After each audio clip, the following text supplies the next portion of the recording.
I'm Colin Slaysell, a detective constable with the Transport Police, and I'm based at Telton Meads CID in Bristol. Sneaking around at night on the train tracks is a dangerous thing. People in London have just died from being hit by a fast train on the main line. Has anyone ever been hurt doing graffiti? Unfortunately, yes. Two young men were disturbed whilst they were putting graffiti up on the side of a tube train in Barking and fled, or tried to flee the scene of what they were doing, and unfortunately they got struck and killed by a passing tube train. Regrettably, those two young men met their death simply for putting up graffiti on the side of a tube train. The likelihood is you are going to wind up with a criminal record, or you could wind up hurting yourself, or in fact even getting killed.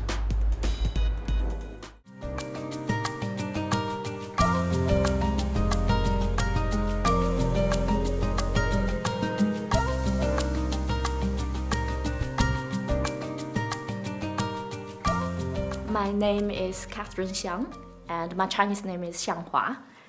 And I'm from China, Shanghai.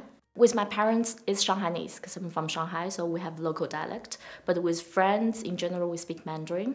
And now I live in here, so I speak English. For Chinese people, the most prominent religion is Buddhism, but not necessarily everybody practices it. And probably also it depends on the generation. Like for the younger generation, my generation, and most people probably don't necessarily have a very strong religious belief.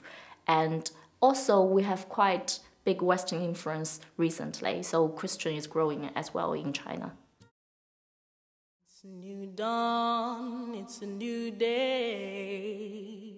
This is the story of one man and the way he tackles two incredible challenges. Today, LaFrance Gordon is attempting to reach the top of the highest mountain in South Wales. I was in a coma for about 40 days. I was told that people that had the stroke that I had, 2 to 3 days is the most they expected to live. Sometimes people might look at themselves and think that, you know, I failed in life, but you haven't once you're alive and doing good things in life. Bristol is one of 4 cities that's been asked by the government to take a lead in helping us commemorate the bicentenary of the abolition of the Slave Trade Act. And it's brought us a lot of controversy. Should Bristol apologise for its role in the slave trade? Controversy over the naming of the Broadmead expansion, Merchants Quarter, Cabot. Do these names kind of celebrate Bristol's slaving history rather than just recognising it? In terms of casting shame upon the city, I think it would cast credit upon the city and actually make it a much more interesting city in the international scene if people would acknowledge that this was part of the history and that the slave-produced wealth really built the prosperity. Bristol can and should and will be a greater city in terms of its diversity and its coming to terms with its history. Without coming to terms with its history, it will never be the great city it wants to become.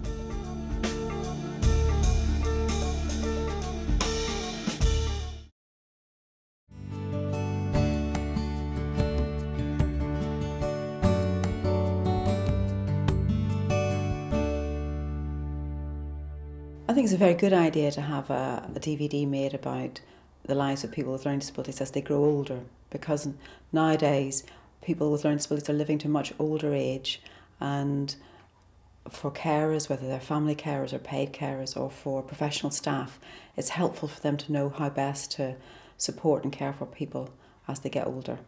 Can you remember having these taken, Mark? The plan about not having him resuscitated was talked about before he came out of hospital. It was like signing Mark's death sentence, really, but I knew in a way that it had to be done.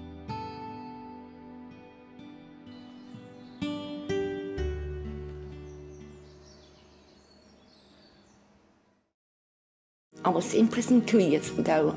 At the time, the trend was to have people with mental health issues living in the community, and the reality is that a lot of these people live on the streets.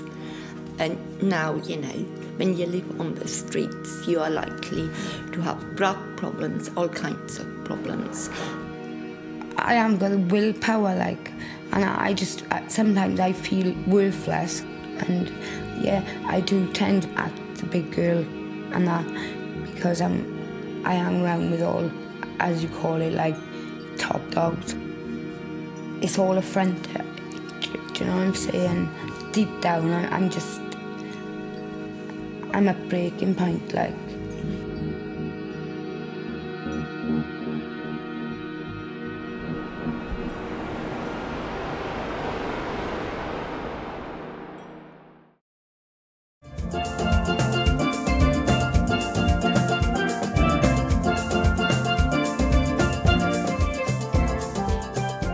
Rainbow is probably the oldest steel band in Britain. They were formed as soon as those guys got here in the 50s. And not many people would know that there's a steel band in Bath. The first time I heard tenor pans in Bath, it's like, whew, you know, the hair on the back of your neck would raise. And when you hear tenors ring in any part of the world, and you're thinking, this is Bath, man, what is that?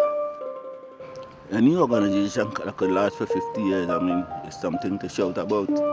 For me, this is a very, very great achievement, not only for Rainbow Steel Band, but for the continuation of pan and things.